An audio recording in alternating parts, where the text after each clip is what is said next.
आचार इति अवहितेन मया गृहीता या वेत्र यष्टिरवरोधगृहेषु राज्ञः काले गते बहुतिथे मम सैव जाता प्रस्थान विक्लवगतेरवलंबनार्था। यह कथन कंचुकी के द्वारा कहा गया है।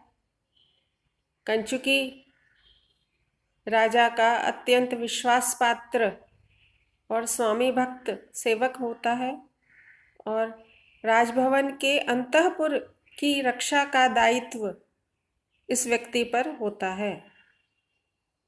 राजभवन का अंतःपुर, जहाँ राज परिवार की स्त्रियां रहती हैं, उस स्थान को कहते हैं और इस स्थान की रक्षा का दायित्व कंचुकी पर होता है। कंचुकी कहता है, आचार इति अवहितेन। आचार इति आचरण है अथवा परंपरा है, यह परंपरा है, इति यह मानकर, अवहितेन मया राज्ञः अवरोध गृहेषु या वेत्र यष्टिः गृहीता। वेत्र यष्टि का अर्थ बेंत की छड़ी। कंचुकी अपने हाथ में बेंत की छड़ी रखता है। यह परंपरा है कि कंचुकी के हाथ में एक बेंत की छड़ी होती है। कंचुकी कहता है कि परंपरा का निर्वाह करने के लिए मैंने राजा के अवरोध गृह में, अंतःपुर में बेंत की छड़ी को ग्रहण किया था। अवहितेन, अवहित का अर्थ सावधान। मैं यद्यपि सावधान था, कंचुकी सदैव सावधान रहता है, तथापि बेंत की छड़ी को हाथ में लेना परंपरा है, इसलिए इस परंपरा का निर्वाह करने के कारण उसने बेंत की छड़ी को ग्रहण किया था। वह कहता है, तीसरे चरण में कहता है, बहुतिथे काले गते, बहुत समय व्यतीत हो जाने पर, सा एव, वह ही बेंत की छड़ी, प्रस्थान विक्लव गते ही मम अवलंबनार्था जाता। प्रस्थान विक्लव गते, प्रस्थान करने में अथवा चलने में विक्लव गति वाले, लड़खड़ाती गति वाले मेरे लिए अवलंबनार्था जाता, अवलंबन की वस्तु, सहारे की वस्तु हो गई है।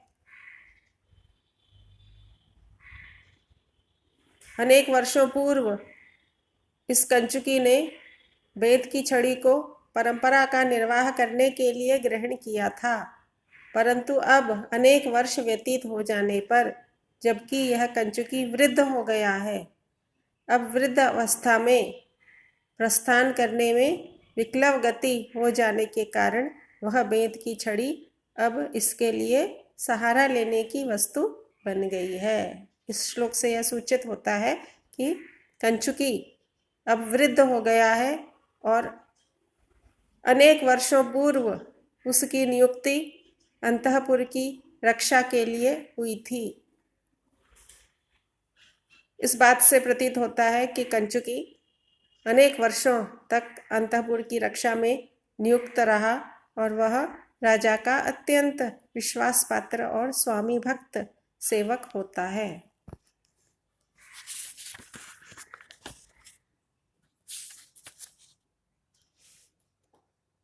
इसके उपरांत श्लोक संख्या 5, श्लोक संख्या 4,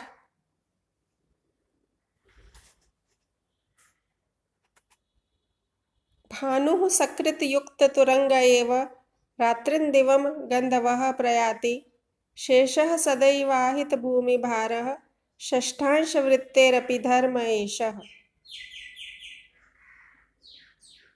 भानुः का अर्थ सूर्य।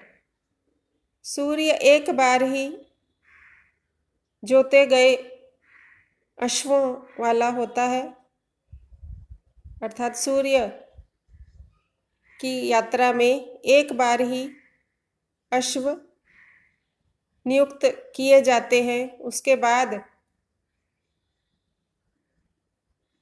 वे अश्व वियुक्त नहीं किए जाते हैं। नियुक्त एक बार किए जाते हैं, उसके बाद कभी भी वियुक्त नहीं किए जाते हैं। अर्थात सूर्य निरंतर बिना विश्राम के अपना कार्य करता रहता है। गंधवः रात्रिंदिवम प्रयाति। गंधवः का अर्थ वायु। गंधम वहति इति गंधवः। वायु रात दिन चलती है, बिना विश्राम के रात दिन चलती है। शेषः सदैव आहित भूमि भारः। शेषनाग सदैव भूमि के भार का आधान करता है, भूमि के भार को धारण किए रहता है, वह भी कभी विश्राम नहीं करता है। इन 3 उदाहरणों के द्वारा अंतिम चरण में राजा के विषय में कहते हैं, षष्ठांश वृत्तेः अपि एषः धर्म। षष्ठांश वृत्ति वाले राजा का भी यही धर्म है। राजा को भी विश्राम किए बिना प्रजा की रक्षा और भरण पोषण के दायित्व का निर्वाह करना होता है। इससे पहले एक पंक्ति में कहा गया,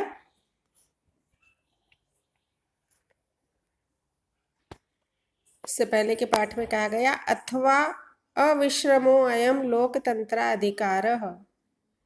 लोकतंत्र में जो अधिकारी होता है, जिसे कार्य का अधिकार दिया जाता है, उसके लिए जीवन में विश्राम नहीं होता है, उसे निरंतर